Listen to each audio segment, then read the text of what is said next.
Siyanibingelela nonke balaleli egameni likaJesu Kristu oyinkosi nomsindisi empilweni zethu. Makube kini umusa nokuthula okuvela kuNkulunkulu uBaba wethu nasenkosini uJesu Kristu. Izwilenkosi uJesu Kristu leli olalele njengamanje. Izwilenkosi uJesu Kristu lapho sishumayela khona, sifundise, siphinde sihlolisise imibhalo engcwele ngokwentando kaNkulunkulu kwindodana yakhe uJesu Kristu oyinkosi nomsindisi empilweni zethu. Sizocela kubo bonke abantu abalalele njengamanje ukuthi sonke sibe namaBhayibheli ukuze sonke sizofunda kanye sibe nokuqonda izwi elingcwele njengoba sishunyayezwa nanjengoba sifundiswa njengamanje. Kulabo abangenawo amaBhayibheli sizocela ukuba ni-download amaBhayibheli kuma mobile devices enu, ama laptops noma ama tablets noma ama cell phones, kuma app stores ukuze sonke sizofundisisa kanye sibe nokuqonda izwi lenkosi uJesu Kristu njengoba sishunyayezwa nanjengoba sifundiswa. Kulabo abalalele emva kokulalela abafuna ukubhabhadiswa egameni likaJesu Kristu nalabo abanembuzo mayelana neBhayibheli ungenakho ukuqonda ukuba umntwana kaNkulunkulu kumele uphile kanjani, uhambe kanjani kule ndlela yokukholwa eyingcwele esiphila kuyo. Nalabo abanofakazi uJesu Kristu esezimbulile kuwena ukuba uthule ufakazi onabo kuzo zonke izindlebe ezimisela ukuphenduka zize eqinisweni, lilalele lokho umoya ongcwele akushoyo emabandleni. Ukuba uxhumane nathi kule mininingwane engizoyishiya njengamanje, ngizoqala nge-email address ethi izwilenkosi.ujesukristu@gmail.com, izwilenkosi.ujesukristu@gmail.com, noma i-cellphone number noma i-WhatsApp number la sizokwazi ukuxhumana khona ethi 066 566 9245, 066 566 9245. Balaleli, izintumayelo zonke ziyatholakala ku-YouTube. Lapho ungahlala khona phansi uphethe iBhayibheli lakho, ulalelisise kube ngabe lokhu okuzwayo ngamadlebe kuyafakazelwa yini umoya ongcwele njengakho konke esifundiswa khona, siholwa sishunyayezwa ngakho, kufakazelwa imibhalo engcwele iBhayibheli. So ku-YouTube uzosearcha uthi izwi lenkosi uJesu Kristu. Ungakhohlwa ukusubscribe, ungakhohlwa futhi nokupressa i-notification button ukuze ngaso sonke uzoyithola izimfundiso ezingcwele ezisiholela ebungcweleni nakwinhlanzeko izwi lenkosi uJesu Kristu. Ungakhohlwa futhi nokusharisha i-link nezihlobo zakho, ikakhulukazi labo bathandayo ohlanganyela nabo ngaso sonke isikhathi manihlanganyela nithi niyamdumisa uNkulunkulu ngomoya nangeqiniso, nifakazelana ukuthi uJesu Kristu uyinkosi nomsindisi empilweni zethu. Kuze wonke umuntu ahlolisise imfundiso asuke efundiswa eyidla encela ukube ngabe uJesu uyayifakazela yini njengakho konke esifundiswa khona lapha siholwa ngakho, kufakazelwa imibhalo engcwele iBhayibheli, umoya ongcwele esihola ufinyelela eqinisweni elinguJesu Kristu oyinkosi nomsindisi. So sharisha le link kuzo zonke izihlobo zakho nabo bonke abantu obaziyo uthi izwi lenkosi uJesu Kristu, kuze wonke umuntu ahlolisise ifoundation ahlezi kuyona, isekelo akusona ukube ngabe siyisekelo sokungcwele yini uJesu Kristu eyinkosi nomsindisi empilweni zethu. Ake sivule ngomkhuleko simbonge Baba wethu osezulwini. Baba wethu osezulwini, mangcwelise igama lakho Nkosi uJesu. Umbuso wakho mawufike, intando yakho mayenziwe empilweni zethu semhlabeni njengasezulwini. Usiphe namhlanje isinkwa sethu semihla ngemihla, usithethelela amacala ethu njengoba nathi sibathethelela bonke abasonayo. Ungasingenise kulingweni kodwa usindise kokubi, ngokuba umbuso ungowakho namandla nobukhosi. Siyabonga Baba ongcwele ukuba izwi lakho liyakhazumuliswa. Siyahlehisa yonke imimoya yobumnyama emelene nezwi lakho ngegama lenkosi yethu Jesu Kristu, kuba amadlebe ethu akuzwe lokho umoya ongcwele akushoyo emabandleni kaKristu Jesu oyinkosi nomsindisi. Amen. Sheshisa mfowethu, nawe dadewethu, nawe mama, uthathe iBhayibheli lakho sihambisane nepeni ubhale phansi kokho esifundiswa khona ukuze uhlolisise ukube ngabe lokhu onakho okuzwayo kuyafakazelwa yini umoya ongcwele njengapho konke imfundiso sihola ngayo ifakazelwa imibhalo engcwele. Sihamba nomfowethu uMhlengizondi ozobe sihola enaba kabanzi umoya ongcwele ejula ngokwemfihlakalo yemibhalo ekhazimulisa inkosi yamakhosi uJesu Kristu oyinkosi nomsindisi. Amen. Amen. Ngibingelela bazalwane egameni lenkosi uJesu Kristu. umnini mandla onke, inkosi yokuphila. Siloku sithule bona ubufakazi ngawe imbhalo ukuthi miyinye inkosi, munye uNkulunkulu, umnini mandla onke. Akekho ofana naye, futhi akekho ongaphinde afane naye. Akanayo uNkulunkulu ongumlekeleli nobonisana naye. uNkulunkulu uphethe konke kuvela kuye, ukuphelelisile ngamandla akhe. Siyambonga uNkulunkulu ngabaprofeti bakhe abangcwele abaphathisa izwi. Sibonge uNkulunkulu ngendodana yakhe yona yodwa, uJesu Kristu, amnika wonke amandla ukuze eze emhlabeni azogcwalisa ukuphila kwethu, sithole nomusa neqiniso okuyikho kuya kusikhulula. Siyambonga uJesu Kristu ngabapostoli bakhe abangcwele abaphatha izwi nevangeli, baliphelelisa, bangangabaza, balifela ivangeli, bazinikela ekutheni balikhulume iqiniso noma ngabe kuthiwa izimo zinjani. Nami-ke ngikumelwe ukuthi ngilikhulume iqiniso noma ngabe kuthiwa izimo zinjani, ngokuba uNkulunkulu ufuna agcine eshunyayeliwe, singazange size singabaze, singazange size sisabe, noma isitha sizama ukwenza indlela yokuthi sime ekushumayeleni ivangeli, kepha ngoJesu Kristu siyanqoba. Ukuba ayikho enye indlela, siyazama ukubheka enye indlela, kepha ayikho, iyodwa indlela. Inguye uJesu ukuphila, iyiqiniso. Ngakho-ke siyambonga uNkulunkulu osenzele lo musa ukuba size sifinyelele kulesikhathi sokuthi kuvuleke izingqondo zethu, sihambe sifuna uNkulunkulu ngokomoya nangokweqiniso, simkhonze ngokomoya nangokweqiniso. Ukuba akukho okunye singaba yikho ngaphandle kokuba sibekelwe ukufa okunzima. Thina-ke sesilazi iqiniso-ke, siyabona-ke abangalazi iqiniso, kepha labo abalazi iqiniso, ithi incwadi yamaHebheru sahluko 10 from verse 26. Ngokuba uma sona ngamabomu, uma sona ngamabomu, khona ukona ungazi, khona ukona wazi.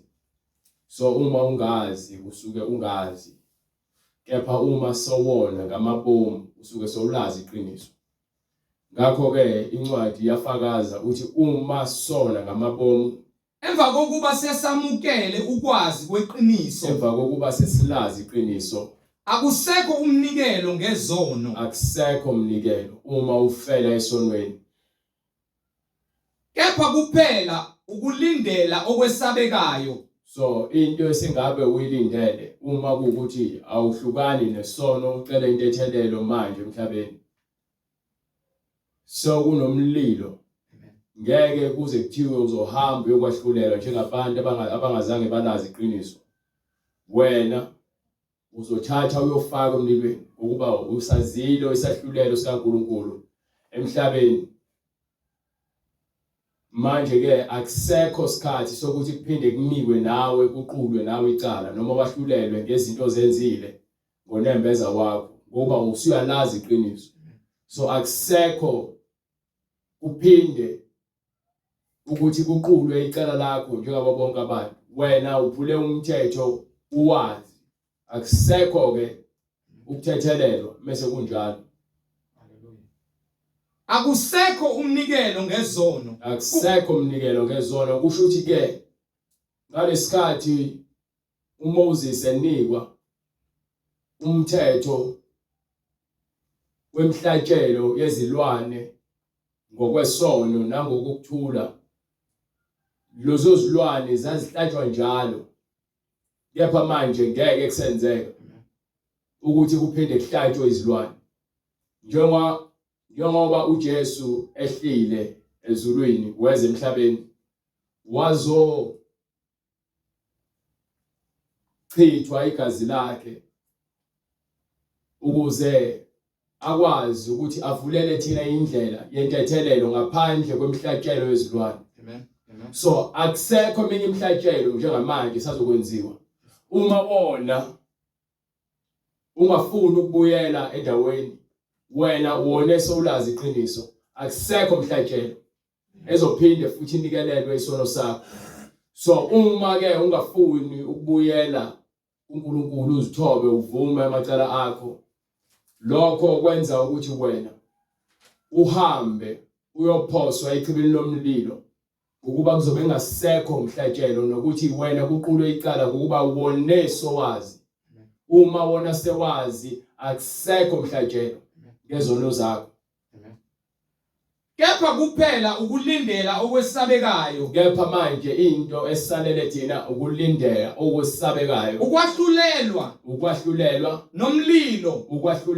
nomlilo oshisayo oza kuqeda amaphikankani. Oza kuqeda wonke amaphikankani. Abantu abathi bayalazi iqiniso kepha bayaliphika, bafuna uzambela ngezindlela zabo. Labo bantu bangamaphikankani.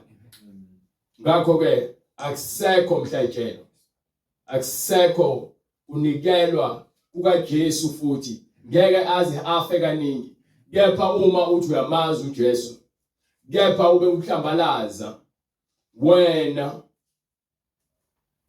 uyamkhumula uJesu ukuthi abe nqunu.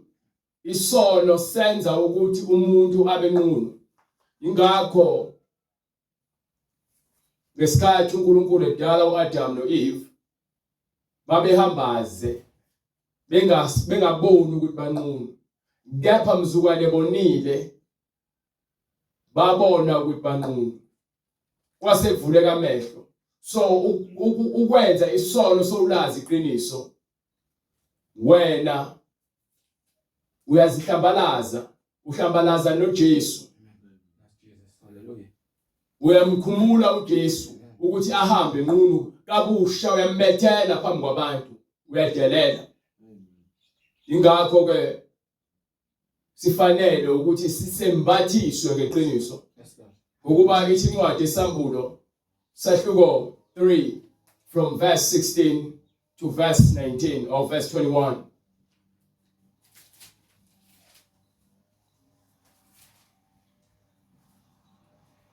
Incwadi isambulo isahluko sesithathu verse 16. Yes sir. Ngakho ke njengalokhu usivivi, ngakho njengoba usivivi ungashisi, awushisi, ungabandi futhi awubandi, ngiyakukuhlanza uphume emlonyeni wami. Ngiza kukukhipha uphume emlomeni wami. Ngokuba uthi ucebile, ngicebile. Ngokuba uthi unemali. Ngokuba uthi ngicebile, angiswele lutho. Ngokuba uthi nakho konke akukho okudingayo. Kanti kawazi ukuthi ungolusizi. Kanti ngesono nokuziphakamisa ungolosizi usinxonzo lomnyaka. Nokuhawukelwa, umuntu odinga ukuhawukelwa nompofu ngenxa yesono esikumuntu udinga ukuhawukelwa, ngokuba imali ngeke ize ikwenze utho. Imali ngeke ize ikwenze ukuthi ube ngcwele. Kepha ke into ezokwenza ukuthi ube ngcwele iqiniso, umusa, umoya ingcwele. So konke singaba nakho, kepha uma singenabo ubungcwele, lithi iBhayibheli sinjani? Ngokuba uthi ngicebile, ngokuba uthi nakho konke angiswele lutho, awudingi lutho. Kanti kawazi ukuthi ungolusizi. Kanti awazi ngaphandle kokuhlakanipha nokumesaba uNkulunkulu ulusizi noma ulusizi. Nokuhawukelwa, udinga nje ukuthethelelwa. Nompofu, udinga nje ukutatshukelwa ngokuba uhluphekile. Nophuputhekayo, hamba njengempumputhe. So isono futhi siyawavala amehlo. Nohambaze, isono siyawavala amehlo ngaphezulu kwalokho sikwenza ukuthi ube nqunu. Isono sikwenza ukuthi ube nqunu because usuhlaze umzimba wakho nenhliziyo yakho. Umzimba wakho uyithempeli likaNkulunkulu. So mozothatha umzimba wakho unikele esonweni, wena uhlazisa ithempeli likaNkulunkulu. Wena wenza umzimba wakho ube nqunu ngesenzo sesono. Ngakho simelwe ukuthi ke silalele uma ethi ke ngiyakuyala. Hallelujah. Ngiyakululeka ukuba uthenge kimi. Thenga kuye umoya oyingcwele.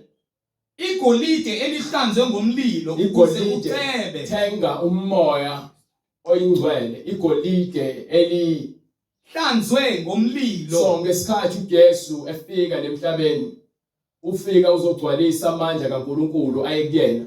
Mase eqedile wathabatha isiphambano noma bamthabathisa isiphambano bamshaya. Wangazinikela ekutheni yaphika amandla kaNkulunkulu kuyena.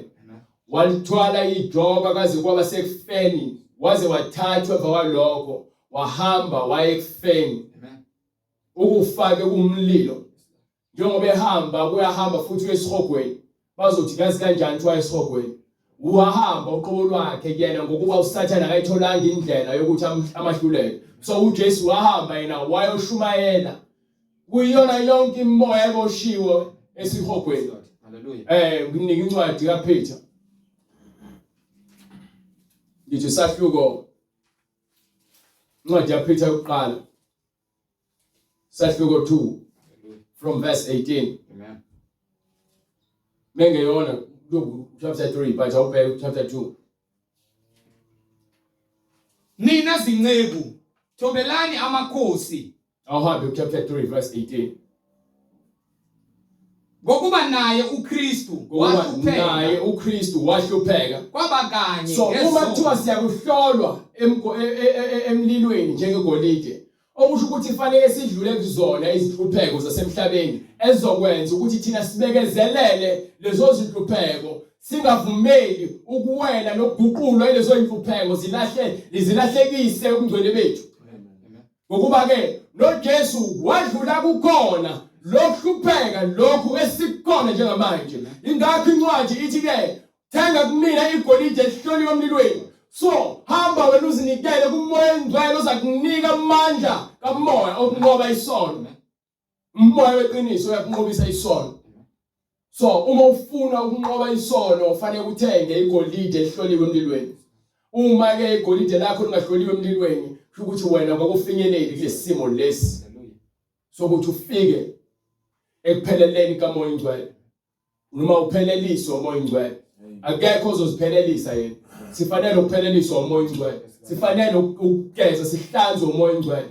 Ngokuba lo moya oyingcwele iwona ohlambulula yonke into ekhona emhlabeni. Ngezwi lakhe wabeka umthetho ukuthi kunezilwane ezingadliwa, ethi lezo zilwane zingcolile. Kepha ke emva kwesikhathi usethi ke bese kugcwaliseke konke usethi ke ukuba umhlaba ngowakhe konke sekukhona emhlabeni masikudle. Ezindaba uthi ke okukhona nginika incwadi yaseKorinte sahluko 10 verse 24 and 25. Bese uphinde unginike futhi incwadi Izenzo 10. But funda le ncwadi le manje. Incwadi yokuqala kwabaseKorinte sahluko 10 verse 24. Yes sir. Akungabikho ozifunela okwakhe. Makungabikho ozifunela okwakhe. Kodwa kube yiloyo naloyo afunele omunye. Awufunele verse 21. Ningesiphuze isitsha senkosi kanye nesitsha samadimoni. Yes sir. Ningelihlanganyele itafula lenkosi kanye netafula lamadimoni. Kumbe siyayivusela inkosi ulaka na. So uma senza izinto eziphambene nomyalelo wakhe sivusela uNkulunkulu ulaka. Thina siyezivusela ulaka kuNkulunkulu. So umuntu odla inyama zokuhlatshela ezibikwe emsamo ezikhulunyelwe, lo muntu uzivusela into ukuthela ngoba ukudla kwamadimoni. Kanti sinamandla kunayo na. Sinamandla noNkulunkulu. Kuvunyelwe konke kodwa akusizi konke. Kuvunyelwe konke kepha akusizi konke. Kuvunyelwe konke kodwa akwakhi konke. Kuvunyelwe konke kusho ukuthi lezinto ziyenzeka kepha ezinye zazo azinanzuzo. Ngokuba ziyenzeka. Kepha ezinye zazo azinanzuzo ziholela ekutheni abantu bavusele ulaka kuNkulunkulu. yazi indawo incwadi yokuqala kwaseKorinte isahluko 10 verse 19 yes sir ngakho ngithini pho ngithi okuhlatshelwe izithombe kuyinto na lokho kuhlatshelwe izithombe kuyinto na nokuthi isithombe siyinto na nokuba isithixo siyinto na kodwa ngithi lokho okuhlatshelwa ngabezizwe bakuhlabela amadimoni so bonke abantu abahlaba izilwane egameni lokhokho nama ancestors nabantu abadala nabanemlozi abantu ababhulayo bonke lokho abakuhlabayo nalabo abenza amalaja bakwenzela amadimoni kabakuhlabeli uNkulunkulu akuhlangene noNkulunkulu you understand so bonke lokho sokukwenza akuhlangene ngizama ukukhanyisela ukuthi izwi likaNkulunkulu ilona elingcwelisayo so uma mina ngenza izinto eziphambene nalezi zinto lezi umoya oyingcwele ngazifuni mina ngingcolile mina anginakuhamba insindiso ngiphinde ngifake iziphandla anginakuhamba indlela yensindiso ngiphinde ngifake izintambo anginakuhamba indlela yensindiso ngiphinde ngifebe anginakuhamba indlela yensindiso ngiphinde ngiphilise okwezwe you understand yini manje sengivula uqonda manje sengisindisiwe ekukhonyisweni zonke lezi zinto zivumelwe ziyenzeka akazi uNkulunkulu athi azenziwe kepha ziyenzeka kepha zinenzuzo so ngizoyenzela into engenanzuzo why kumele ngenze into engenanzuzo haleluya ngiphi incwadi yakho uma usahluko 23-24 right haleluya sahluko verse haleluya 23 to 24 go ahead right kuvunyelwe konke kodwa akusizi konke kuvunyelwe konke kepha akusizi konke kuvunyelwe konke kodwa akwakhi konke yes sir akungabikho ozifunela okwakhe makungabikho njani ozifunela okwakhe so manje mawukuthi nami mekuthi ngizifunela okwami ngiyona afanele ngizifunela okwami usathane kuyangilwisa ufuna ngizifunela okwami ke kuyangilahlekisa phambi kwaNkulunkulu so nami isigwebo singifanele uma ukuthi ngiyaqhubeka ngizifunela okwami you understand go ahead kodwa kube iloyo nalowo afunele omunye akube ilowo nalowo kusho ukuthi masebenzele okuhle masebenzele okuhle ngingeke ngithi umuntu ke umuntu angazifunela kwakhe bese ngithi angifunele okunye angayenzi into ezokhubathisa wena mina ngiyazi indlela efanele angikusindise ngokuba mina ngiyazi indlela efanele angikukele into ekuyiyona ukuba ngiyazi indlela efanele ngingaziphileli mina ngizibone ngingcwele mina ngithi ke abantu abasale kanjalo ngoba ngalokho ngeke ngize ngingene izulu kwakhona nje hlobo soze amen ngeke ngize ngingene izulu ukuba ngizibone ngilungile bese ngithi hayi ke mina ke ngoba ngiyalazi iqiniso ngizogcina kumina ngifuna ukungena ngento ezulwini nginomona neqiniso lokho kuyangifanele ukuthi ngingene ezulwini haleluya haleluya kubhalwe phansi eBhayibhelini haleluya no nencwadi kaEzekiel ukhuluma the same thing uthi ke wena ndodana yomuntu uma ke sokufike izwi kaNkulunkulu kwena Ezekiel whereas mongayazi yeke ngoba ngizoyibiza ufuna bencane chapter 18 right so la ku verse 1 yabona incwadi sesivule singakhulu kanti angakoqede ngale kwincwadi yolentuzana incwadi yeZekhiyeli isahluko 18 verse 1 yes sir izwi likaJehova lafika kimi lathi kuyini kini ukuba nilinganise ngalesi saka ezweni lakwaIsrayeli sokuthi oyise badlile izithelo zomvini ezimuncu namazinyo abantwana ababushelezi na kuphila kwami isho inkosi uJehova kuphila kwami kusho inkosi uJehova akusayi kubakho ukulinganisa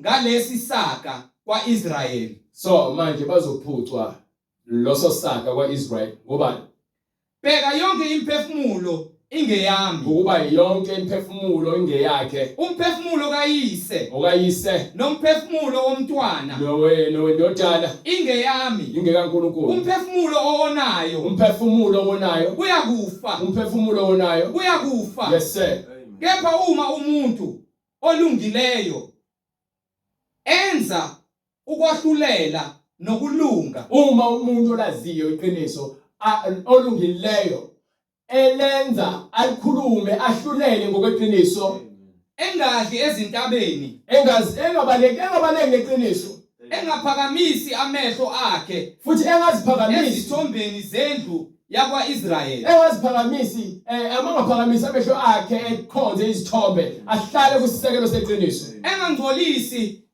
umkamakhelwane wakhe futhi engeze uphinga nomkamakhelwane wakhe engasondeli kowesifazane ekungcoleni kwakhe angathinti umuntu wesifazane osesikhathini angacindezeli muntu futhi angacindezeli muntu akube umuntu ogcina usahlulelo sikaNkulunkulu njengokuba sinikiwe abuyisele kotshelekayo abuyisele isibambiso sakhe kotshelekayo isibambiso sakhe angaphangi nokuphanga angantshontshi kepha enika abalambileyo isinkwa sakhe kepha ke anike abe nomusa ebona uNkulunkulu bethi ke anginandaba nemhlatshelo nginendaba nomusa ingakho uJesu mekufika le ndoda eyisigwili izothi kuyena ke yini kumele ngiyenze ukuze ngene ebusweni kaNkulunkulu uJesu uyafike yathi ke Imfundiso omuhle wathi ubani omuhle wathi akhona yedwa umuntu omuhle kepha ubaba usezulwini ngoba uJesu engafuni ukuthi inyama ikhazimuliswe ukuba inyama ikhohlakele so usethi ke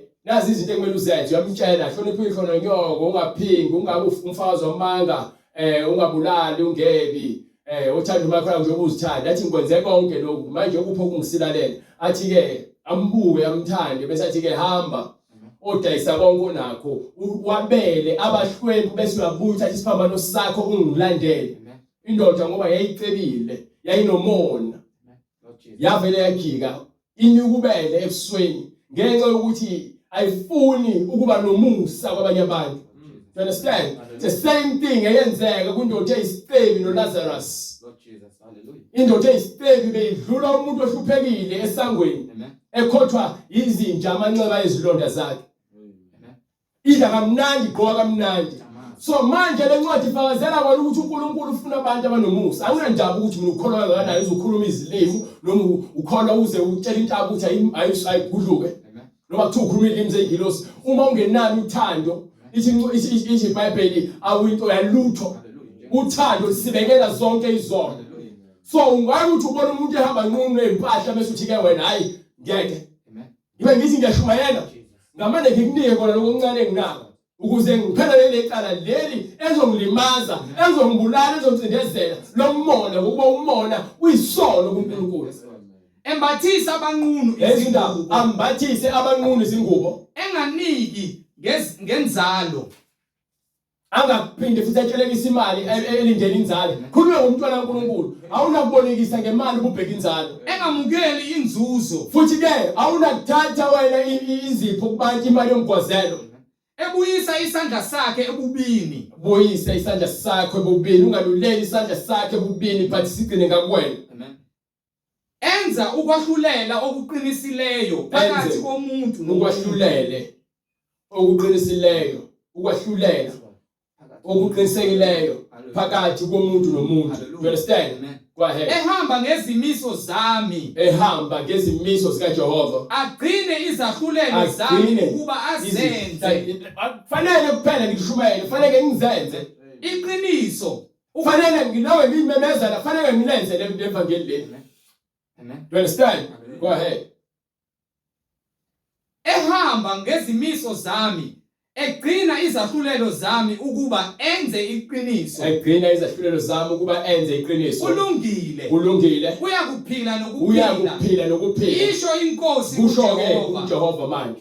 Bese ubuyela ngale kwincwadi ke yakhe ufuna incwadi yaPetro. Ifuna lapho nothi incwadi yaPetro. Ifuna incwadi yaseKorinte ngifuna incwadi qedela incwadi yaseNduzaneni yaseKorinte 10.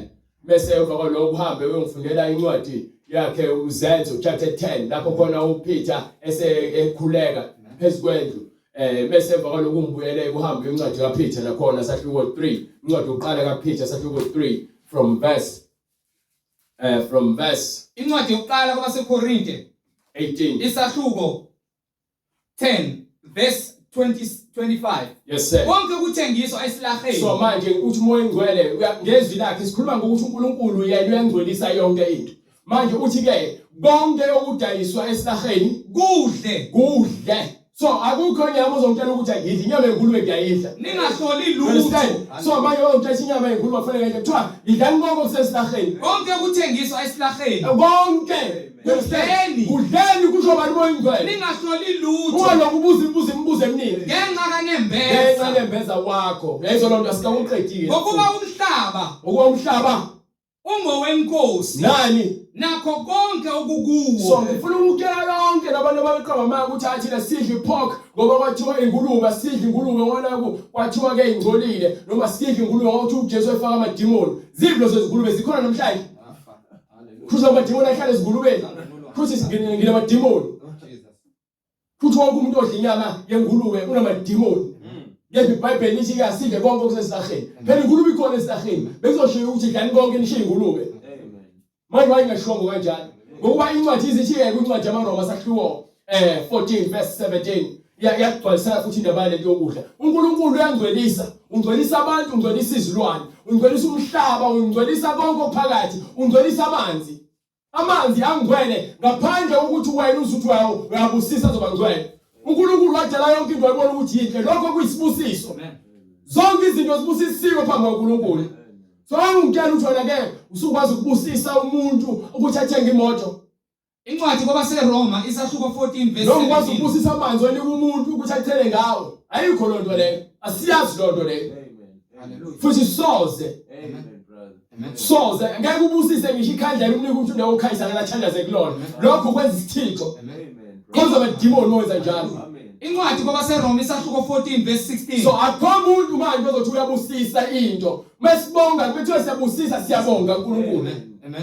So manje ngangikwazi ukuthi mina ngizothatha amanzi uthi wena wathandazelile lo manzi azongisiza mina. Usho ukuthi izwi leNkulunkulu akusena amandla. Angivele ngeke ukukholwa ke ngihlale kwiziwasho phela. Lord Jesus. So uma izwi leNkulunkulu kuthwala inamandla liyaphilisa. Why mina kumele ngiphinde ngibalekele futhi ezintweni eziphathekayo ukuze ngivikele noma ngisindise ukuphila kwami. Lord Jesus. Umsangano lo nto leyo ngitshela mina. Umsangano umbhedo lo. Hallelujah. Bonke abantu abafundisa ngale zinto benza umbhedo. Hallelujah. So Amen. manje umuntu ufuneka azi ukuthi ukhonza bani. Ngeke ukhonze uNkulunkulu nezinto ezidaliweyo. Amen. Amen.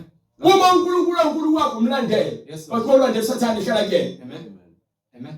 Incwadi kwabaseRoma isahluko 14 from verse 16 and 17. Yes sir. Ngalokho okuhle kwenu makungahlanjalazwa. Manje ubuhle bethu nobuhle kwethu makungahlanjalazwa. Ngokuba umbuso kaNkulunkulu awusikho ukudla. Umbuso kaNkulunkulu akukho ngokuphuza nangokudla. Kepha ungukulunga. Kepha yini? Ungukulunga. So ungitshele ukuthi wena ke yini ekumele ngidle ekumele ngayidli. Uma umfowethu umdadewethu engayithandi leyo nto, asike isidingo sokuthi ngimphoqe ngoba akayithandi. So uma mina ngidla konke ngingadla konke. Amen. Amen. Uma bengathandi ukudla lokho akathandi ukudla anjike uNkulunkulu utheka ukudla akathandi. Amen. Ngokuba umbuso kaNkulunkulu awusikho ukudla nokuphila. Asingeni ngokuhle ezulwini. Kepha ungukulunga. Singena ngokulunga nangokwazi imiyalelo yakho nokuthula nezahlulelo zakhe sizigcina. Nokuthokoza emoyeni ongcwele. Nokuthokoza kuphi? Emoyeni ongcwele. Sithokoze kumoya oyingcwele. Ngakho ke bazalwane siyanibuyisela ukuthi uNkulunkulu uyangcwelisa emhlabeni. Yabona uJesu bethu wahlupheka. Wahluphekela ukuthi ke akhulule thina bakatangweni ezizinto zobumnyama besizenza ngokungazi. Kepha izithenye incwadi lapha kwincwadi yezenzo sahluko 17 from verse 26 or 25 24 to 26 or ungafunda uzoqhubeka. Hallelujah. Incwadi izenzo sahluko 17 from verse 25. Yes sir. Futhi akakhonzwa ngezandla zabantu. Uba lo verse 24 uba Incwadi izenzo sahluko 17 verse 22. Yes sir. uPaul wema ke phakathi ne Areopago wathi madoda ase-Athene ngiyabona ngakho konke ukuthi nikhonza kakhulu 24 lo 22. 24 right. uNkulunkulu owenza umhlaba Ngifuna lokho kuzokucacisa ukuthi uNkulunkulu lo esimkhonzayo owenza umhlaba nakho konke okukuwo yena uyinkosi yezulu nomhlaba. Uyinkosi yezulu nomhlaba. Akahlali emathempelini enziwe ngezandla. Akahlali emathempelini enziwe ngezandla. So uma ugqoka irosali lokho kusho ukuthi wena uNkulunkulu wakho ithemba lakho lokulelo rosali. Amen. Hallelujah. Uma wena unesithombe odongeni uthi uJesu noma isiphambano esinendodeni ngayo lokho kuyisithixo akuhlangani noJesu. Hallelujah. Uma esontweni lakho nezithombe zoMaria na wonke umkhosi wasezulwini uNkulunkulu akanandaba naloo nto le akayifuni futhi. Incwadi yeSeno sisahluko 20 verse 4. Ungazenzeli izithombe ezibaziweyo namfanekiso wokusezulwini ngaphezulu nokusemhlabeni phansi nokusemanzini phansi komhlaba. So, ungazikhothameli ungazikhonzi. So manje na ke indaba ithi uNkulunkulu akahlali emathempeleni enziwe ngezandla. Amen. So noma ngabe kuthiwa lakhiwe ibandla lakho likhulu but uma iqiniso lingekho akekho naye lapho.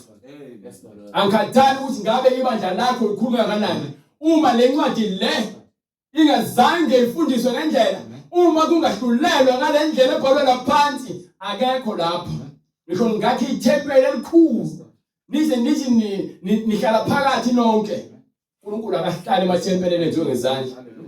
Ngokuba yini lento le uthe umzimba awakhile ufuna ukuhlala kuwona. Uyena wakhile umzimba lo esibona njengamanje. Amen. Umzimba lo uNkulunkulu awakhile ithempeli lakhe yilona leli. Hayi lenziwe umuntu. Amen. So angikathali ukuthi ngabe wenzani. uNkulunkulu akahlali emathempeleni enziwe ngezandla. Futhi akakhonzwa ngezandla zabantu. Ungathi ungena esontweni ngoba ukuthi sewungena ezulwini noma sewungcwele. No. Ungena esontweni ukuzofunda kufanele wena ube ngcwele hayi isonto. Isonto lenziwa wena ukuthi ube ngcwele. Ukuze le ndawo ihlonipheke akube ungcwele wena. Futhi Kanti uzofika ume la wenza izinto zasezweni uphinde futhi uyongena esontweni wenza ukuthanda kwakho. Ngcolisa indawo unqume. iBhayibheli lithi unqume. Hallelujah. Ubabaze. Futhi akakhonzwa ngezandla zabantu Akakhonzwa. udinga utho. Ngezandla zabantu engathi khona kudingayo kunina. Yena obapha bonke ukuphila nokuphefumula. Yena usinike ukuphila nomphefumulo. Nakho konke. Wazenza izizwe zonke ngagazi linye. So akho gazi elimhlophe elingcono noma elimnyama elingcono noma elipink noma elibrown. Lonke igazi lifana ngisho uJesu esenyameni wayenegazi elifanayo naleli sinalo njengamanje. So alikho igazi elispecial. Akekho umuntu ongathiwa ke ungcono nomunye emhlabeni ukuba sonke sisiphenduka imbuqala sizoni. Ingcolile inyama yonke ifuna ke ukuklinwa ngezwi ingcweliswe ngomoya oyingcwele. Sikhuluma ngokungcweliswa. Simele ukungcweliswa ngezwi hayi ngezinye izinto. Angikhathali ukuthi ngabe usebenza kuphi ukhipha umnikelo ongakanani uma izwi lingasebenza enhlizweni yakho wena nje ufile ukuba awungcweliswa wena. Fanele singcweliswe izwi. Hallelujah, Lord Jesus. Uma ekhuluma lapho ezitshela ukhuluma ngakho ukuthi izwi lakhe kufanele silenze, kufanele sahlulele ngalo. Umuntu angasifunele kwakhe, basafunela umakhelwane kunye kwakhe. Uthi umhlaba ngowakhe wonke, ngakho ke konke okubusisile, wakwenza wabona ukuthi kuhle. Uthi wadala izizwe zonke ngagazi linye. Wazenza zonke izizwe ngagazi linye. Ngoba yini? Wazenza izizwe zonke ngagazi linye ukuba zakhe ebusweni bonke. Zakhe ebusweni bonke. Bomhlaba. So abantu babuza ukuthi pho singafika kanjani?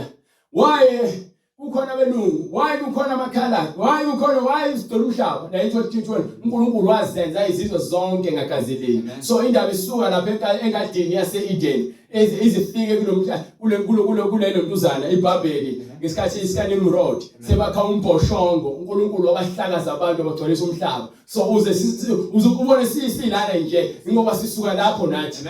Amen. Sisuka lapho. Nalesikhathi uNkulunkulu esindisa eqeda lo mhlaba lowo emva kwawo wasindisa uNoah. Kusukela kuNoah kuze kufike la. Sisuka lapho nathi. Wamisa izikhathi ezinqunyiweyo. So akekho umuntu ozothi hayi mina nguNkulunkulu wami umnyama ngiyacela ungazi ukuthi uthini izwi lakhe lithini ngoba phela lo sinaye thina izwi lakhe liyafakazela. Hallelujah. Amen. Lo ngcwele ositshela umyalelo ositshela izahlulelo nomyalelo ongcwele nezimiso ezingcwele konke kwakhe kuqondile akudinge lutho. Wamisa izikhathi ezinqunyiweyo nemikhawulo yokuhlala kwazo. Yes sir. ukuze zifune uNkulunkulu ukuze zimfune uNkulunkulu ingabe zingamuzwa zimfumane uma nje zingamuzwa zimfumane ingani kakude kulowo nalowo kithi akakude lalela ingoba akakude kulowo nalowo kithi manje ibambe lapho ke ngifuna ukukutshela ukuthi ukuphi ngifuna ukukutshela ngale iBhayibheli futhi nginika incwadi yamaRoma sahluko 10 from verse 8 to 9 ngifuna ukukhombisa ukuthi wathi ke uma nje izizwe zingamfuna ngokuba akakude kuloyo nalowo kithi kepha utheni incwadi kwabaseRoma isahluko 8 verse 9 8 incwadi kwabaseRoma isahluko 10 verse 8 kepha kuthina na yes sir izwi liseduze emuzwa ubani uNkulunkulu uthi uNkulunkulu yelungulizwi so uthi yena useduze nani haleluya yayizolona emlonyeni wakho usemlomeni wakho nasenhlizweni yakho okungukuthi izwi lokukholwa elishunyayelwayo ngokuba uma uvuma ngomlomo wakho ukuthi uJesu uyinkosi awuyibambe lapho ke uma uvuma ngomlomo wakho ngizolonto leyo asike sibheke umuntu owazivumela ngomlomo wakhe eBhayibhelini kwincwadi yezenzo sehluko 8 sukela ku verse 26 or verse 28 sifuna ukuzwa ke umuntu ezivumela ngomlomo wakhe akuyona yodwa sikakuvezela ezinye izincwadi ziningi but sikuvezela njengokuba lo washunyayezwa izwi wambulela uJesu bese mbuleli uJesu siyafuna ukwazi ukuthi ngifuna chapter 8 from verse 25 right to 20 to 31 incwadi ngoba Izenzo bright 8 isahluko 8 verse 25 go ahead kuthe sebefakazile belukhulumile izwi lenkosi babuyela eJerusalem bashumayela ivangeli emizaneni eminingi yaseSamaria verse 26 kepha ingelosi yenkosi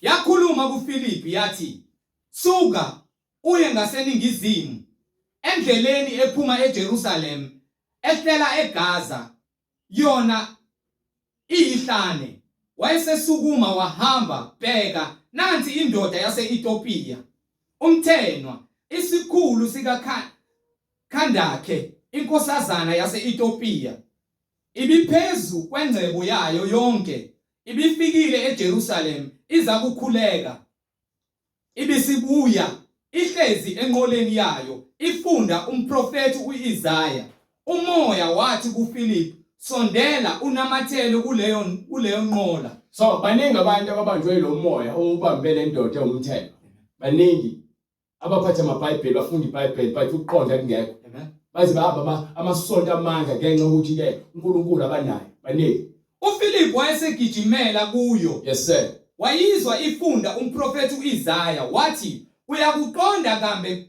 lokho okufundayo na yes sir yona yathi ngingakwazi kanjani uma kungekho ongiholayo na so umuntu nomuntu othi ke ufuna uJesu fanele abe nomholi njengokwembhalo but akubona bonke abantu abathi bangabaJesu noma baphatha amaBhayibheli abangabaholi ngokwembhalo ngokuba baphatha amaBhayibheli njengoba uJesu ethi ke anoqaphela abaprofeti bamanga abeza kunina bembathe isikhumba semvu kepha ngaphakathi bayizimpisi so abantu abaningi bambatha amaBhayibheli ukuze bagcwalise umoya wenkohliso nokukhohlakala abafuna ukwenza ngegama likaJesu Kristu maningi amabandla amaningi amile laba manje njengoba emile nje anegama likaJesu Kristu kepha ngaphakathi afuye izifebe afuye izigebengu afuye iziphingi afuye ababulali afuye izidakwa afuye yonke into engafunakala emndoleni bathakathi haleluya ngoba yini basebenzela amaphakethe abasebenzeli ukuthi ke bona basindise imphefumulo yabantu you understand haleluya so akubona bonke abantu abathi inkosi kwamkela umbuso kaNkulunkulu noma bazongena umbusweni kaNkulunkulu ngokuba baningi beza bedidisile kepha izithelo izona eziveza lokhu okuyikhona bayikhona. You understand? Banike pride. uPhilip wayesegijimela kuyo wayizwa ifunda umprofeti uIsaya wathi uyakuqonda kambe lokho okufundayo na? Yona yathi ngingakwazi kanjani uma kungekho ongiholayo na? Yamnxusa uPhilip ukuba akhwele ahlale nayo. Kepha isahluko sombhalo abesifunda yileso esithi wayiswa ebuhlatshweni njengemvu, njengewundu elithule phambi komgundi walo. Kanjalo kakawuvulanga umlomo wakhe. Ekuthobeleni kwakhe ukwahlulela kwakhe kwasuswa. Kubani ongalanda ngesizukulwane sakhe na? Ngokuba ukuphila kwakhe kuyasuswa emhlabeni. Ukuphila kwakhe kuyasuswa emhlabeni ngoba phela manje akukhulunywa ngenyama, kukhulunywa ngomoya kaNkulunkulu ofikile kwisizukulwane sakhe. Kepha bathatha lo mzimba bawususa ngoba befuna ukuqeda ngendodana, kanti abazi ukuthi ke lo uze ngegama lenkosi. Igama lenkosi uze ngoJesu Kristu. So meze ngoJesu Kristu ke bahlula uthi ke open ufundela segcineni. Yona yathi ngingakwazi kanjani uma kungekho ongiholayo kakhulu manje themna segcineni. Kepha verse 32 kepha isahluko sombhalo ebesifunda yileso esithi wayiswa ebuhlatshweni njengemvu, njengewundu elithule phambi komgundi walo. Yazi kuchaza thina nje mekuthiwa uJesu wahlambalazwa azange yothiwa uthuli njengemvu. Uyazi umvuzo ngokuthula kwakhe. So lento esho Isaya ikhuluma lento ekhulunywa incwadi kaPetru yoqala sahluko 3 verse 18 ukuthi noJesu wahlushwa. Kepha ehluphekeni kwakhe ingakho ufuna incwadi yesambulo sahluko 3 from verse 18 ikhuluma the same thing ukuthi ke thenga kumina igolide elihlolwa kupha emlilweni njengoba uJesu lo moya okuyena wadlula emlilweni. Lezi inkinga esidlula kuzona isemlilweni. You understand? Hallelujah. Glory to God. Amen. Kanjalo kawuvulanga umlomo wakhe. Azange awuvula umlomo wakhe. Ekuthobeleni kwakhe. Ingakho uyabona lezi ncwadi ziyafaka zenana ithi nenye yaseFilipi sahluko 2 verse 5 ke ithi ke mawubekini lo mqondo. Hallelujah. So lo mqondo mawukunina kusho ukuthi ke lezi zinto uJesu adlula kuzona nathi simele ukuzibekezelela ukuba yena wazithobisa wavumela umoya engcwele ukuthi umsebenze. You understand? Ukuze usebenze imisebenzi kaNkulunkulu ngoba uyawazi umvuzo. Nathi siyawazi umvuzo ngenxa kaJesu Kristu. Ngaphandle kwaJesu Kristu ngoba sazi siphilelana. Hallelujah. Kepha ngenxa kaJesu Kristu manje sesinenhloso, sesinesizathu sokuphila. Sinelungelo ongena engegazi likaJesu. Hallelujah. Ngokulunga kwakhe. Go ahead. Ekuthobeleni kwakhe. Ukwahlulela kwakhe kwasuswa. Ukwahlulela ayizolo loo nto leyo. Ukwahlulelwa kwakhe. So lezi zinto ezikhuluma bazivala bona ngokwabo ngokwenyama. Kepha ubufakazi sebushiyile kulabo ahambile abakhethile. You understand? Amen. Kubani ongalanda ngesizukulwane sakhe na? So uNkulunkulu ke ubuza ukuthi ubani ongalanda ngesizukulwane sakhe ke. Amen. Ngokuba uNkulunkulu ngokuba ukuphila kwakhe kuyasuswa emhlabeni. So babulala inyama uNkulunkulu akafa. Uyaphila ungakho uJesu ebuse ezulwini. So uma lithi iBhayibheli ke uyeza ngamafa wakhushulwa yifa wehla njengesimo sejuba. Bese lithi ke ungu alpha ungu omega ungumqali nomphelelisi futhi yena unguNkulunkulu omkhulu umnini mandla onke. Lezo lonto leyo. So ichaza ukukela lencwadi ukuthi uJesu wonke amandla akuyena uNkulunkulu. So uyena soNkulunkulu manje. Amen. So ubuya uNkulunkulu uzokwahlulela. Ubuya indodana yenkazimulo kaYise. uNkulunkulu nguJesu. Hallelujah. You understand? uJesu uNkulunkulu nguJesu. Because uNkulunkulu wazinikela kuJesu. So uJesu wathatha wonke amandla kaBaba kusalanga lutho kuBaba futhi wamthatha wonke uBaba. uBaba usephila kuyena. Ingakho ebuza lencwadi ukuthi pho lesizukulwane ithi lapho kubani ongalanda ngesizukulwane sakhe na? Ubani ongalanda ngesizukulwane sakhe? Ngokuba ukuphila kwakhe kuyasuswa emhlabeni. Ngoba ukuphila kwakhe kuyasuswa emhlabeni. Kepha umtheno wathatha wathi kuPhilip, ngiyacela umprofeti ukhuluma lokho ngobani na. Yabona nje enhlezi ihlalele mina ngithi abantu abangikhuluma abangibuza yona ilezi zinto ezenjengalezi. Indaba zokuthi umuntu osifazana agqoka ibhlukwe uyakwazi lokho. But ngifuna lokho okuthiwa kugida abantu. Yayizolo nto lokho okufuna ukuchaza ukuthi umprofeti ukhuluma uthini nawo ukhuluma ngobani. Lapho khona udinga isambulo khona kuzohlolwa imibhalo ukuze wena ufunde ngoqonda ungabe ufunda uthi ngiyafunda iBhayibheli usuthatha amavesi awu2 uthi lele vesi uNkulunkulu ukhuluma nawe engakhulumi nawe khuluma ngoJesu phela ngoba wazi wena sawulenza kanje lakho levangeli. Amen. Hallelujah. Lapho gcina wonke awumazi umoya ingcwele usifakele into zokufakela ufake inzipho ujoma thathu ufaka gold chains uphethe izinwele. Jesus. Amen.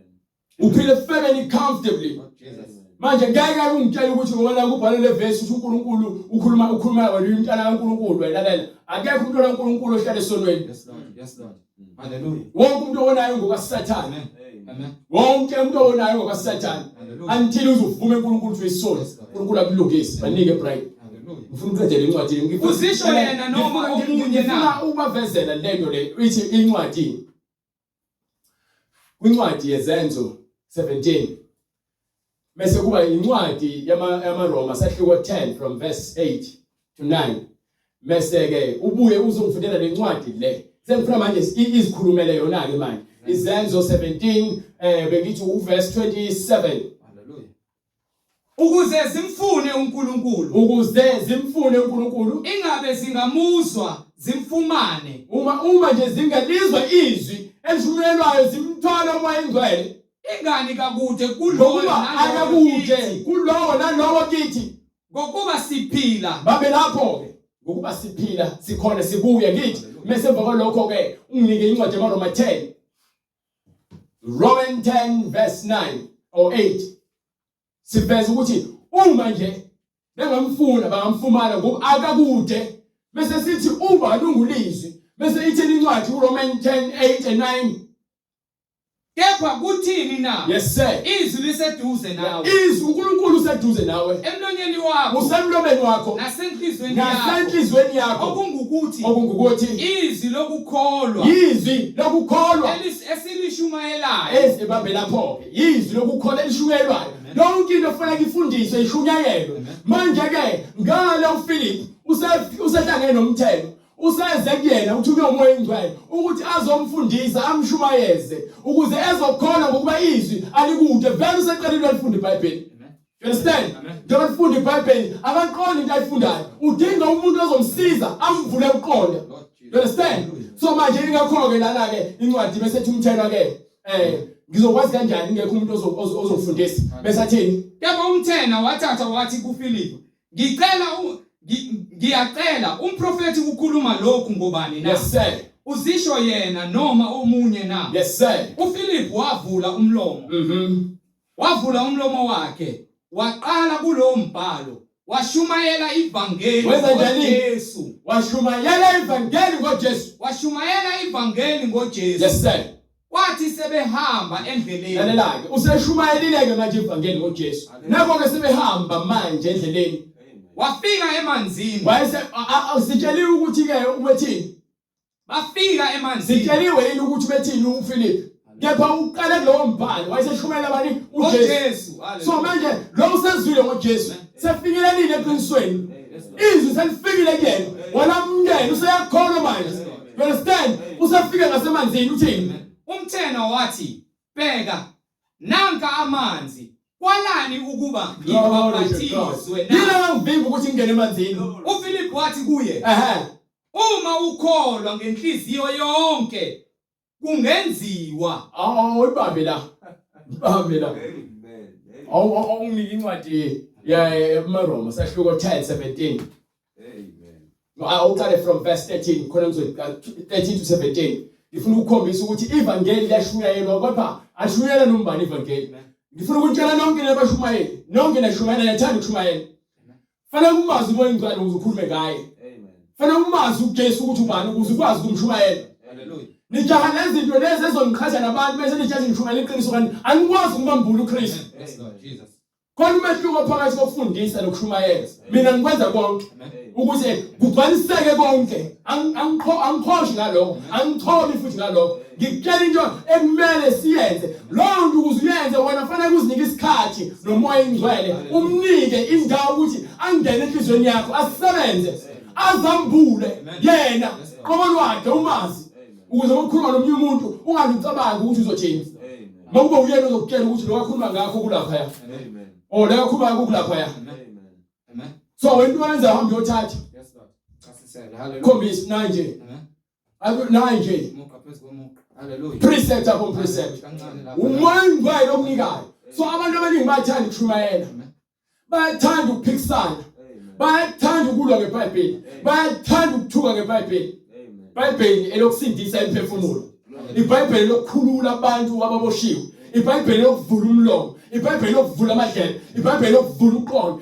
iBhayibheli lokuvula inhliziyo yomuntu kazimula Nkosi Ujesu iBhayibheli lokuphendula umuntu esonweni Nkosi Ujesu so masibona izinto uNkulunkulu akazifuni ngoba siyazi isizathu ukuthi akazifuni ngoba abantu badele basamthanda uNkulunkulu sebethanda lezi zinto kakhulu so sebezinikela ezintweni zasezweni so abashumayela abaningi bayasaba nokushumayela iqiniso ingakho befaka imsila ngaphansi kwezinga njengezinto ezisabayo ngoba yini abathunyiwe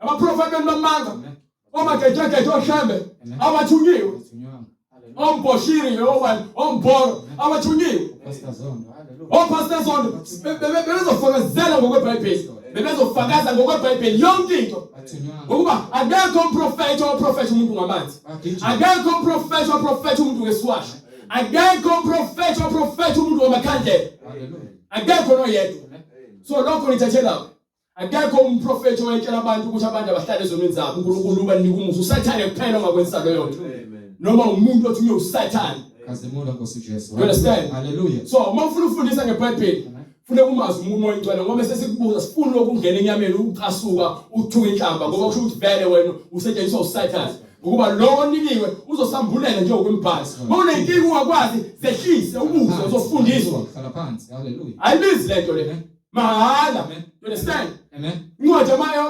yasambulo ikhuluma the same thing ithi lokhu kumahala incwadi awunikele incwadi ya before kuwe incwadi yaMaroma 10 from verse 13 incwadi ya Isaiah 55 from verse 1 ifuna ukukhombisa ukuthi lento ayibizi imali kancane mahala emva kwalokho uzokunika incwadi yakhe futhi uzalawo uIsaiah 1 from verse 17 incwadi uIsaiah isahluko 55 verse 1 yes sir wena nina nonke enomileyo wozani emanzini wozani kuJesu nina eningena mali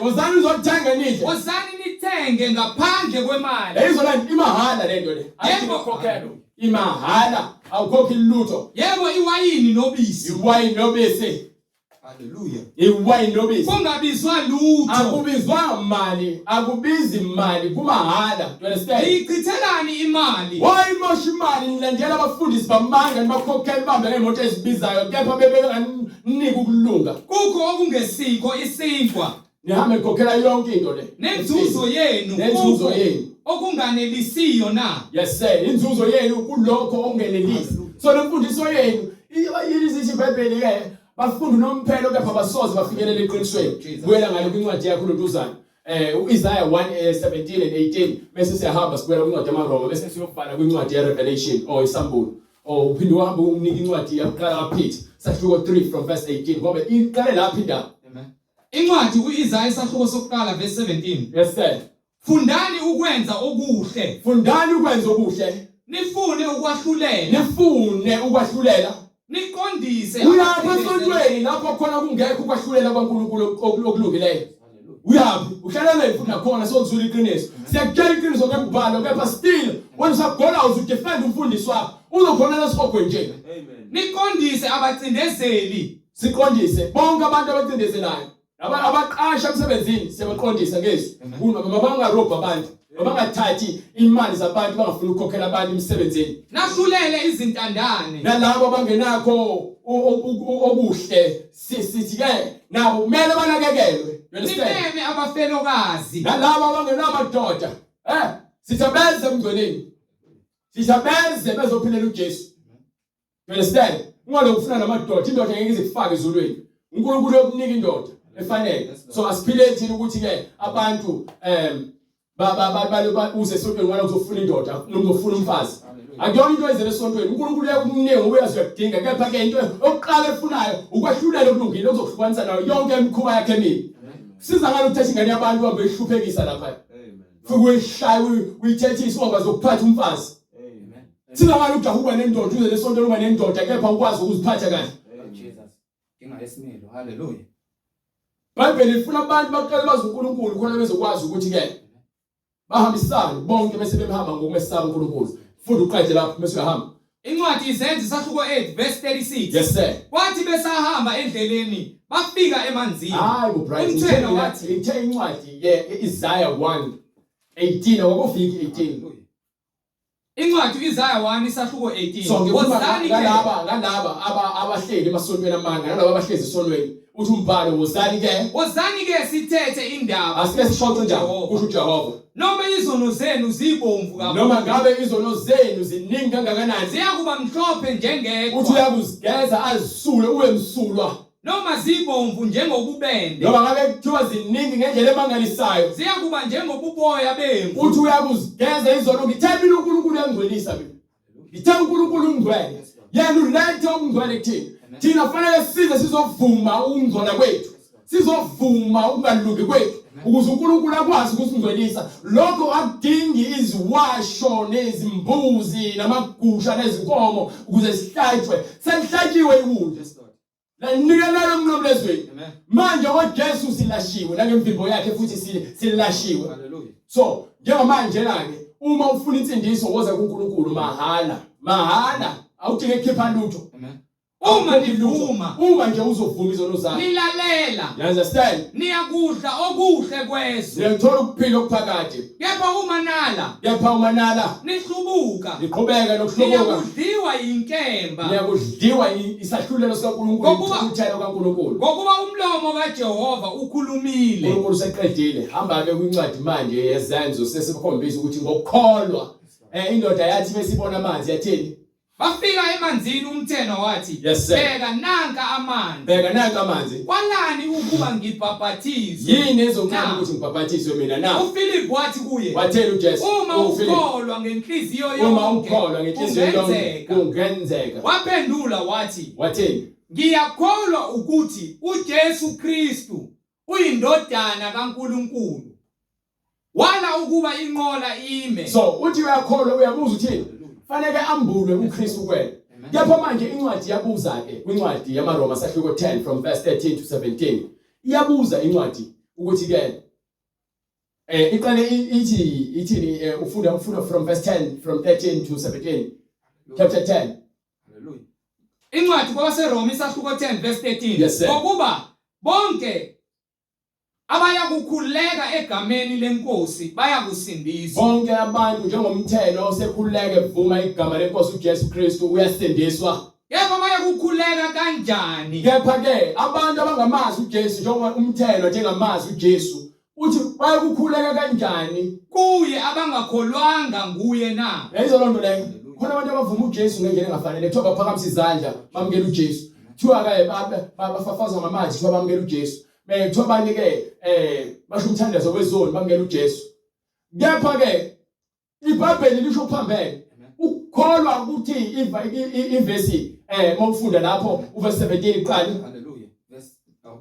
Verse ngifuna uverse 17 iqala. Ukukholwa kuvela kanjani? Ngokuba ngalokho ke ukukholwa kuvela ngokuzwa. Ukuzwa kuvela ngezwi likaKristu. Iyona into engifunayo leyo mina. So manje abantu abanye bayakholwa kepha bakholwa noKristu lesihamba ngaye. Yini? Ngokuba bona abanabo bafundisi abambulelwe lezinto.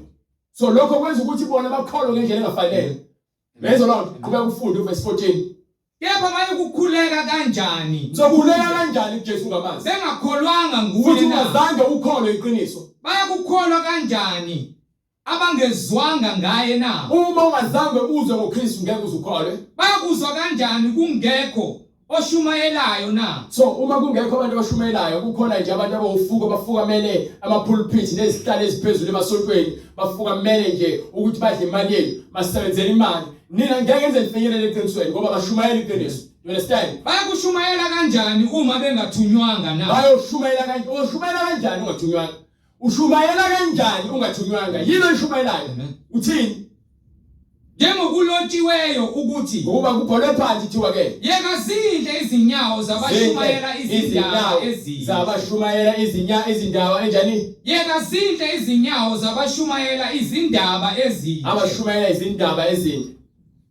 Kodwa abalilalelanga bonke ivangeli. Kepha akubona bonke khonabo bathunyiwe abalilalelanga ivangeli abashunyayezwayo abalilalelanga ivangeli. Ngokuba uIsaya uthi ngokuba uIsaya utheni? Nkosi ngubani owakholwa? Ubani owakholwa esakuzwileyo na? Ubani okholwa yinoko elikuzwa manje? Ngalokho ke ukukholwa kuvela ngokuzwa. Ukukholwa kuvela ngokuzwa. Ukuzwa kuvela ngezwi likaKristu. So uKristu ke njengoba ithi incwadi kaPeter sahloko 3 verse 18 uJesu Kristu wanqanyulezwa ngenxa yokuthi ke anqobe ukufa. Hallelujah. Lezi ndaba. So emva kwalokho ke wahamba awufunde bright ngokuba naye uKristu wahlupheka. Kwaba kanye ngezono olungileyo ngenxa yabangalungile ukuba asiyise kuNkulunkulu ukuze yena asindise siseNkulunkulu ebulawa enyameni ebulawa ngokwenyama kepha ephiliswa emoyeni. Ingakho incwadi yomleluzana le ezenzo sahluko was it sahluko 8 umthelo ebuza ukuthi ikhuluma ngobani lo okuthiwa ke waphucwa ukuphila kwakhe emhlabeni kepha ezulwini wathola ukuphila okusha. Amen. You understand? Amen. Philip wavula umlomo wakhe. You understand? Go ahead. Hallelujah. Incwadi yokuqala kaPetru isahluko sesi-3 verse 18 ngokuba naye uKristu wahlupheka kwaba kanye ngezono. Hamshasha bright. Olungileyo ngenxa yabangalungile ukuba asiyise kuNkulunkulu ebulawa enyameni kepha ephiliswa emoyeni. Yes sir. ehamba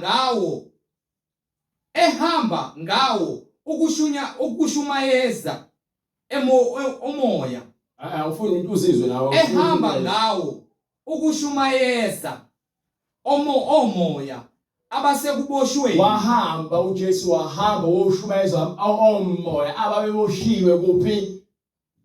Abakade bengalaleli. Ababoshiwe etilongweni abakade bengalaleli. So uJesu ngesikhathi efa lapha wahamba waya phansi kwabafileyo wayoshumayeza labo asebefile ababengayezwa ngesikhathi sikaNoah baboshiwe etilongweni leziboshwa zikamoya izona abafile ngokamoya. Ngaleyo ndlela ke uJesu bese vuka usuke sekunqobile ukufa ke uhamba wohlolwa kuphi? Emlilweni. Abakade bengalaleli lapho kubekezela kukaNkulunkulu kubalindele ezinsukwini zikaNoah. So manje ngifuna uhambe uyofunda lento engishoyo lapha kwincwadi isambulo 3 bengiveza lento lokuthi uJesu njengoba wafa wavuka wahlolwa. So uyilona golide langena emlilweni. Thina siyakungena emlilweni sisahlolwa emhlabeni. Samele siphase sidlule kulezi nhlupheko esibhekene nazo kuze kufike isikhathi lapho khona sizopheleliswa emngcweleni. Mase ke ngoba sesinayo uKristu kuthina uyeka futhi uyakusivusa ngokuba ke sibe igolide nathi elihlolwe emlilweni bese kufika isikhathi ke uyobe esesikhazimlisa nathi asikhazimlise sibe munye naye emoyeni. Emoyeni manje usathina enyameni but usafuna sibe naye emoyeni emva kokuba lenyama ebolayo seyisusiwe kwasisala umuntu wenkazimulo. Incwadi isambulo isahluko sesi-3 verse 18. Yes sir. Ngiyakululeka ukuba uthenge kimi igolide. Thenga kimi igolide elihlanzwe ngomlilo ukuze ucebe. Lihlanzwe ngomlilo. Angithi wabona ngifuna ukunivezele incwadi kulalelani ngini. Nginiphe incwadi yokugcina manje. Hambe kwincwadi. Angithi thwala ihlanzwe ngani? uNkulunkulu engekho enyameni. uNkulunkulu akayena umlilo. Akayena umlilo uNkulunkulu. Okay. Usho wena. Uyalazi ibhala kithi. Nginika incwadi ke yaloduzana. Ngithi igolide ehlole kuphi? Ehlanzwe ngomlilo. Angithi ngifuna incwadi yaMatheyu kusahluko 3 from verse 12. Ngifuna ukukhombisa ukuthi ke uJesu uyena owaletha umlilo. Usho lonto futhi nakwincwadi yaLuka sahluko 12 verse 49 to 50. Amen. Incwadi uMatheyu sahluko sesithathu verse 12. Yes, sir. Ombenge yakhe yokukhwelwa isesandleni sakhe. Hlala qala from verse 11. Mina nginibhaphathisa ngamanzi kube ngukuphenduka. So bakubhaphathisa ngamanzi kungekho mlilo. Kube ngukuphenduka. Kungekho moya oyingcwele. Kepha yena oza emva kwami. Kepha uJesu Kristu wayezemva kwaJohane. Unamandla kunami. Unamandla ngaphezulu kwaJohane. Engingafanele ukuthwala izicathulo zakhe. Yes sir. Yena ukuza kunibhaphathisa ngomoya ongcwele. Uza kunika ini? Umoya ongcwele nangomlilo. So uJesu uzosinika uNkulunkulu ukuthi nathi sibe nani nomoya ongcwele nangomlilo. So uma sihlanzwe ngomlilo sihlanzwe uNkulunkulu. You understand? Ngoba ufikile enyameni wazoshisa zonke izono. So beshisa zonke izono usenza sifane naye ngokwengqondo nangokomoya. So ufuna usinika legolide elihlanzwe ngemlilo. Ufuna ukusinika yena uqobo lwakhe. You understand? Anike lapha kwincwadi yayisambulo bright ukuvale manje. Incwadi isambulo isahluko sesithathu verse 18. Yes sir. Ngiyakululeka ukuba uthenge kimi igolide. Thenga kimi igolide elihlanzwe ngomlilo. uthi uIsrael imahala legolide leli awufune imali yakho. Ukuze ucebe. Ukuze ke ucebe so ukuceba ngokwemali nangokwenyama lokho akunamsebenzi fanele ucebe ngokukamoya ngokuba uJesu Kristu uthi ningazibekeli ingcebo yenu emhlabeni lapho khona ukubona nenundu lokugqwala namasela kepha nje ingcebo yakho uyibeke ezulwini lapho khona kungekho khona amasela nokubona nokugqwala nenundu ukuba lapho khona inhliziyo yakho ikhona so lapho khona ingcebo yakho nenhliziyo yakho ikhona. Hallelujah Lord Jesus. Amen. You understand? Amen. So manje ke singacela sibe nemali emhlabeni but uma singacebile ngokukamoya sisacile kamoya futhi asisandawo kamasomile silambile. Hallelujah. Ingakho kuthiwa isicebe siyakhala ngithi ngane manje isihogweni esasibusa emhlabeni khona uLazarus sithi ke silambile sinxaniwe sifuna amanzi asiwaphuzanga namanzi. Uma waphuza amanzi ngale ke usazofika umncane ngoba womile kamoya. Kanti kawazi ukuthi ungulusizi. Wena ungulusizi nemali yakho. Udinga nje ukuthethelelwa nompofu. Umpofu uhluphekile. Nompumputhekayo. Umpumputhe. Nohambazi. Uhamba ngulu esonweni. Ngiyakululeka ukuba uthenge igolide elihlanzwe ngomlilo. Ukuba uthenge kuyena igolide elihlanzwe ngomlilo. Ukuze ucebe. Ukuze ucebe. Nezingubo ezimhlophe. Nezingubo ezimhlophe. Ukuze wembathe. Ukuze ingubo akubona ingubo etheni in specific. Ngo emhlophe ukuze wena ugqobiswe ubuhlakani ubisi kaNkulunkulu lona. Ungabonakali ihlazo lokubuze bakho. Ububuze kele ngathi isolo. Isolo bese umuntu ahambe nqunu. Amen. Ngisho nje dadewenu la bahlele esonweni abafowethu bahlele esonweni sebehamba nqunu ngempela ngokwesono nangokwenyama abasafuna ukugqoka. You understand? Anike incwadi yezenzo 2:8 khona bezobuyela kuJesu Kristu. Hallelujah Lord Jesus. Incwadi izenzi isahluko sesibili verse 37. Sebekuzwa bahlabeka enhlizweni bathi kuPetru nakwabanye abapostoli. Madoda abazalwane. Siyakwenze njani na? Yini kumele siyenze? uPetru wayesethi, Pendukani yilowo nalowo abhaphathizwe egameni likaJesu Kristu. Kukho ukuthethelelwa kwezono zenu. Yes sir. Khona niyakwamukeliswa. Isiphiwo sikamoya engcwele. Ngokuba isithembiso ngesenu nesabantwana benu. Bonke abakude. Bonke inkosi uNkulunkulu wethu eyababiza wafakaza nangamanye amazwi amaningi wabayala wathi zisindiseni ngesizukulwane esiphambeneyo. Zisindiseni kulesizukulwane esiphambeneyo. Yes sir. Zisindiseni kulesizukulwane esiphambeneyo. uSathane akafuni ngishumayela. uSathane ufuna ukungimbamba ngayo yonke indlela. Ngithi ngicela umkhuleke egameni likaJesu Kristu ukuthi uSathane angikhulule. uNkulunkulu angidelive. Ngiyacela umusa wakhe wehlele kumina. Akafuni ngishumayela uSathane. Uyalwa. Hayi kancane uyalwa. Jesu Kristu uyinkosi. Kepha labo abafuna ukubhaphathisa egameni likaJesu Kristu bawusithinte kule mniningwane enibonayo ku-screen noma lesishiyile eqaleni kwentshumayelo. ukuze wena ke ungene emanzini ubhabhadiswe njengokusho kwembhalo egameni likaJesu Kristu ngaphansi kwamanzi ukuze wamukele isipho sikaMoya Oyingcwele emva kokuthi sowulazi iqiniso ngoba ngeke ungene ngaphansi kwamanzi for the sake yokungena ngaphansi kwamanzi fanele kubhabhathiswe ngaphansi kwamanzi njengokuba imbhalo isho masihambe ngembhalo masingazifunele yethu indlela why sakhe indlela ephambene nale ukuthi leyo mfundisi yamadimoni leseyifundise ifako ngoba kuthiwa singenezeli singasusi lutho masambe ngalokho kubhalwe phansi ubufakazi ophelele ukuthi iBhayibheli li right fanele sonke senze njengokuba iBhayibheli lisho kunendlela haleluya indlela eqiniso lokuphila so right uzoshiya ke lokho ufuna ukushiya amen kwaba seGoli eSoweto museGoli sizobe siseSoweto ngomhla ka27 kulenyanga uJanuary 2024 museGoli God willingly usondele nganeno sizobe sikwindawo ekuthiwa White City Soweto White City kuze uzongena emanzini mawukholwa iqiniso ngoba konke kungenzeka mawukholwa egameni likaJesu Kristu inkosi nomsindisi phumana nathi kuze ube nathi ngomhla ka27 January 2024 ungene emanzini egameni likaJesu Kristu inkosi nomsindisi amen amen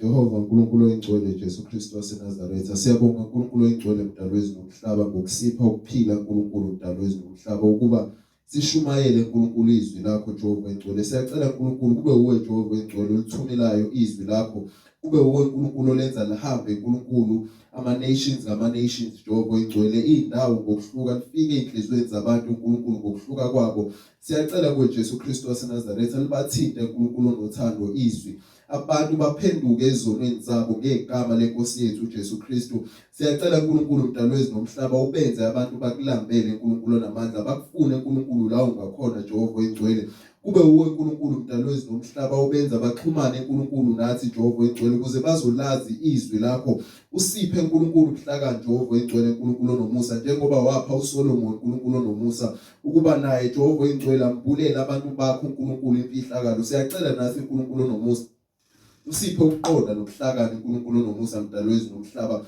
ukuba sambulele uNkulunkulu siphendule bonke abantu ama-questions ukuze bonke nabo bazokholwa njenge-unique nayo uNkulunkulu umthenwa yena uNkulunkulu wayibuza umbuzo kuFilipi Jehova oyingcwele wagcina ayikholwa siyacela nathi usiphe ukuhlakana ukuze bonke abantu bazophenduleka bakholwe uNkulunkulu ngokuzwa njengoba lisho izwi lakho bangene emanzini babhabhadiswe egameni lakho Jesu baba siyacela kuwe uNkulunkulu namandla uNkulunkulu nothando ufake uthando uNkulunkulu naphakathi kwethu Jehova oyingcwele sikhulekela nabo bonke abazalwane ngokuhlukana endaweni Jehova oyingcwele zabo ukuba ubaqinise uNkulunkulu ukuthi labo asebekhathele uNkulunkulu asebewile ubabuyise uNkulunkulu mdalo wezulu nomhlaba ubabuyise emuseni Jehova oyingcwele babuye eqinisweni lakho uNkulunkulu baqhubeke kulolu hambo uNkulunkulu olisindisa imiphefumulo yethu siyacela bonke lokho egameni lenkosi yethu Jesu Kristu kuze kube phakade amen Ama